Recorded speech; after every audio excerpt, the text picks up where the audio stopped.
Hello guys, तपाईहरुलाई मेरो edtech आदित्यको नयाँ भिडियोमा स्वागत छ। आज चाहिँ म यो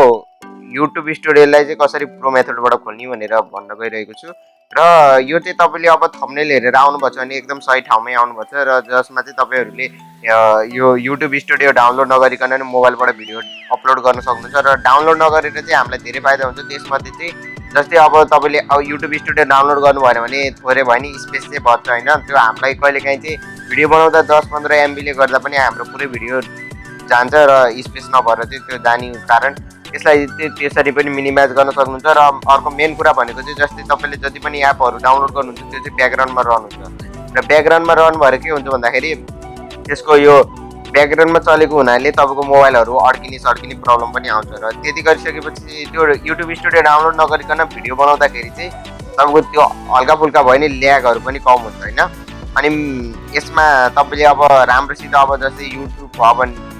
मोबाइलको ट्युटोरियल ल्याउन चाहनुहुन्छ भने चाहिँ यसरी युट्युब खोलेर यसलाई सिम्पली एउटा स्क्रिन रेकर्डरबाट रेकर्ड गरेर यहाँबाट तपाईले अब आफ्नो मर्जीको जे पनि ल्याउन सक्नुहुन्छ हैन। ल्याएपछि चाहिँ तपाईहरुले यसलाई युज गर्न सक्नुहुन्छ र अब तपाईलाई सेम कुरा चाहिँ अब तपाईले पीसी को मेथड पनि देखाउनु पर्यो युट्युबमा गएर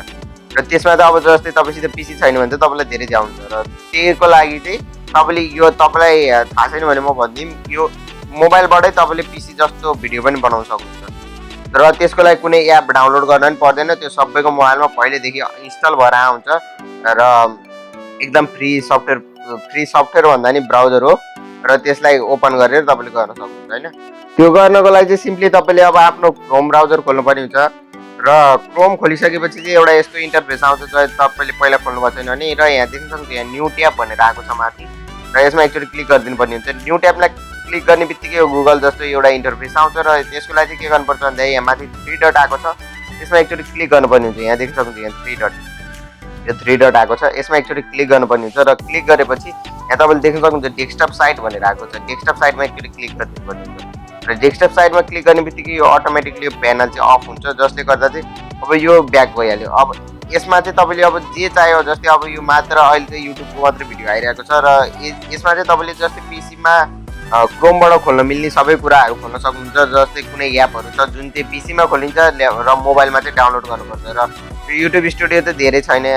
एमबी पनि त्यो कम एमबी कै छ र यदि तपाईसित धेरै एमबी को पीसीमा डाउनलोड नगरिकन खोल्न मिल्ने र मोबाइलमा चाहिँ एकदम इन्स्टल गरेर मात्रै खोल्न मिल्ने त्यस्तो एपलाई नि तपाईले सजिलोसँग चलाउन सक्नुहुन्छ। र अब टाइम वेस्ट नगरिकन पहिला युट्युब पेजमा जाम र यसमा सर्च बारमा गएर तपाईले यहाँ गएर youtube.com लेख्नुपर्ने हुन्छ र youtube.com लेखिसकेपछि चाहिँ तपाईले यहाँ इन्टर गर्नुपर्ने हुन्छ र त्यो अघि डेस्कटप साइटलाई टिक गर्ने बित्तिकै चाहिँ देख्न सक्नुहुन्छ यहाँ तपाईले सबै ल्यापटपमा अथवा पीसीमा जसरी इन्टरफेस आउँछ त्यस्तै तपाईहरुले पनि यसमा इन्टरफेस देख्न सक्नुहुन्छ। इन्टरफेस भनेको यो हेर्ने तरिका यो हेर्ने जसरी हेर्नुहुन्छ र मोबाइलमा फरक हुन्छ यसमा फरक हुन्छ र यसले पनि अघि पनि मैले भने र यसको लागि चाहिँ यो गरेपछि चाहिँ तपाईले जस्तै मोबाइलको ट्युटोरियलहरु ल्याउनुहुन्छ र मोबाइलको र पीसीको एउटैको कहिलेकाहीँ चाहिँ एउटा यस्तो टाइम आउँछ जसमा चाहिँ हामीले मोबाइलको पनि देखाउनु पर्ने हुन्छ र पीसीको पनि देखाउनु पर्ने हुन्छ जसले गर्दा चाहिँ हाम्रो भ्युज पनि बढोस् प्रोडक्टिभिटी पनि बढोस् र साथसाथै सब्स्क्राइबरहरु पनि बढोस् भनेर र त्यसको लागि गर्नलाई चाहिँ अब तपाईसित अब पीसी ल्यापटप केही छैन भने यो मोबाइलबाट एकदम सजिलो तरिकाले गर्न सकिन्छ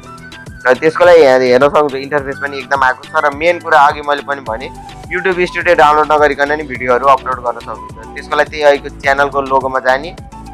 कता गयो च्यानलको लोगोमा जाने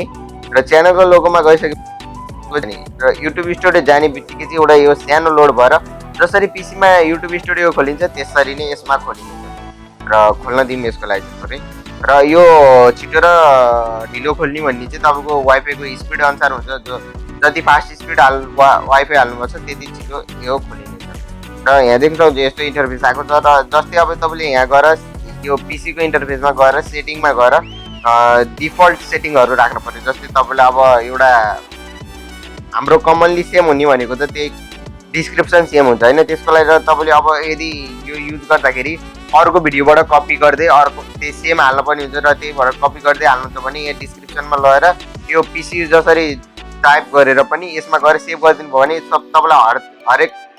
भिडियोमा यो डिस्क्रिप्सन हाल्न पर्दैन यो अटोमेटिकली सेट हुन्छ। हल्का फुल्का एडिट गर्न मनलाई हरेक भिडियोमा एडिट गर्न सक्नुहुन्छ र टाइटल त सेम हुँदैन होला धेरै जस्तो र कुनै एक दुईटा मात्रै भिडियो होला सेम टाइटलमा आउने र त्यसपछि चाहिँ यहाँ देख्न सक्नुहुन्छ यस्तो आउँछ र त्यसलाई चाहिँ त्यही गरेर सेभ पनि गर्न सक्नुहुन्छ। यसमा गएर कम्युनिटीमा जानुभयो भने तपाईँले यहाँ गएर मोडिरेटरहरू पनि हाल्न सक्नुहुन्छ, जसले गर्दा चाहिँ तपाईँको अब च्यानलहरूलाई हेर्दा गर्ने त्यो मान्छेहरू पनि आउनेछन्। र यहाँ गएर डाइरेक्टली केही नगरिकन यहीँबाट अपलोड भिडियो क्रिएटमा जानुभयो भने चाहिँ यहाँबाट तपाईँको मोबाइलको स्पेसबाट यो अपलोड भिडियो पनि गर्न मिल्छ, लाइभ पनि जान मिल्छ यहीँबाट डाउनलोडै नगरिकन केही एप पनि। र